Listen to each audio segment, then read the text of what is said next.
Peter Conradi is here, Europe editor of the Sunday Times. We're going to talk about the peace talks in Turkey currently going on. Vladimir Putin not going to those. Donald Trump, however, still speaking. He's speaking today, right now, live in Doha. Here he is in Qatar. I like the Crown Prince a lot. I've known him a long time in Saudi Arabia, and the Emir is fantastic. And we're going to another country in a little while, UAE, a fantastic man, fantastic leader. And they have great leadership talents in this part of the world, and that's why they're doing so well. And you probably read today the story about Iran has sort of agreed to the terms. They're not going to make, I call it in a friendly way, nuclear dust. We're not going to be making any nuclear dust in Iran. And we've been strong. I want them to succeed. I want them to end up being a great country. Frankly, but they can't have a nuclear weapon. That's the only thing. It's very simple. It's not like I have to give you 30 pages worth of details. There's only one sentence. They can't have a nuclear weapon. And I think we're getting close to maybe doing a deal without having to do this. There's two steps. There's a very, very nice step, and there's a violent step. The violence like people haven't seen before. And I hope we're not going to have to do this. I don't want to do the second step. Some people do. Many people do. I don't want to do that step. So we'll see what happens. But we're in very serious negotiations with Iran for long-term peace. And if we do that, it'll be fantastic. And for this country in particular, because you're right next door. You're a stone's throw away, not even, right? You're a foot away. You can walk right into Iran. Other countries are much further away, so probably it's not quite the same level of danger, but we are going to protect this country. It's a very special place with a special royal family, and the head of the royal family is two heads of the royal family, really, if you think. Great people. And they're going to be protected. Donald Trump speaking in Doha there, and he's in Qatar as part of this quite remarkable Middle East tour. And if you saw any of them, we'll try and show you some of the footage from last night at the royal dinner that was hosted for him when he was sort of heralded in by a group of men on horseback. You know, we had the sort of the Cybertruck parade earlier in the day when he was in Saudi Arabia. It's quite remarkable what's going on, really. Peter Conradi is here, the Europe editor of the Sunday Times. Peter, very good morning to you. Good morning. I mean, we're going to talk about the peace talks, even though they're probably not going to perhaps come to very much, given that Putin's not going and Trump doesn't appear to be going now either. I mean, watching Donald Trump, it's so, you might not use the same words as I would use, but it's sort of refreshing to see him dealing with people in such a different way. It's almost like we've never seen anything like it, really.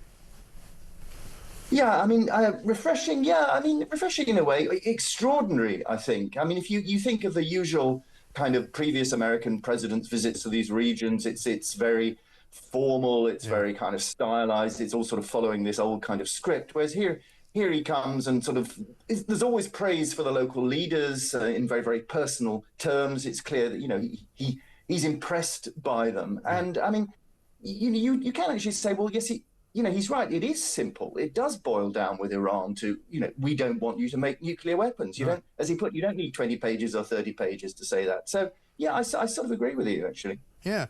And I mean, and watching it, I mean, I was sort of struck by this cyber, kind of motorcade that we were watching, and the only thing that was missing was the sort of the Darth Vader theme tune, really, wasn't it? I mean, it was so theatrical and so kind of, here he comes, the big guy, and I mean, I say refreshing just because and because he's actually getting things done. I mean, I know his enemies will say, oh, it's all performative, it's all about making money. It doesn't really matter, and if he's achieving what he appears to be achieving, then it's got to be worthwhile, isn't it?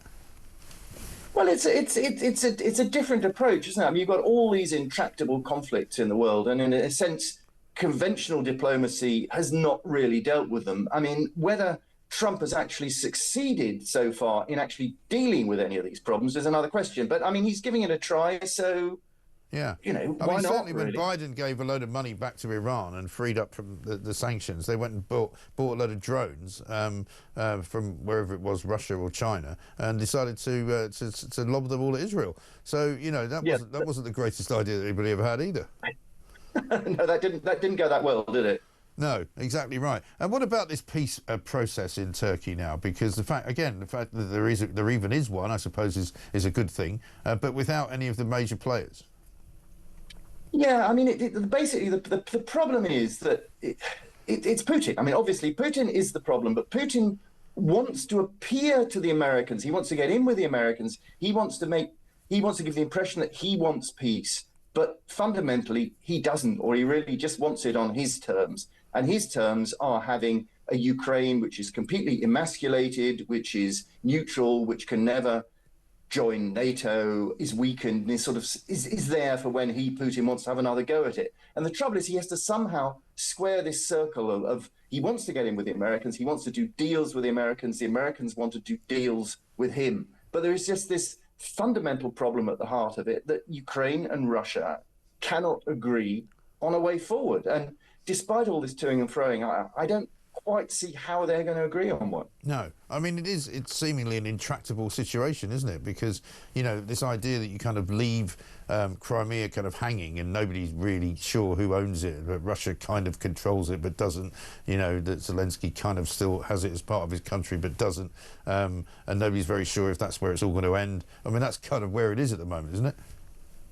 Yeah, I mean, in fact, I think Crimea is not the Ukrainians accept that they're not going to get Crimea back. They realize they're not going to get Crimea back, but they just can't bring themselves officially to say it. So they can accept it in practice, but they can't accept it legally. But it's like they can accept Russia occupies it, but they don't want it to be part of Russia. That's the intractable bit, isn't it? Precisely. And the problem is that it is part of Russia now because Putin formally made it part of Russia 10 years ago. Yeah. And so again, for the Russians, they can't accept a situation where the Ukrainians don't accept that the Russians have got it, if you follow me. It's just, you know, it's just a big circle, really. Right. It's weird. Well, we'll keep our eyes on it. Good to talk to you, Peter, as ever. Thank you. Peter Conradi, Europe editor at the Sunday Times.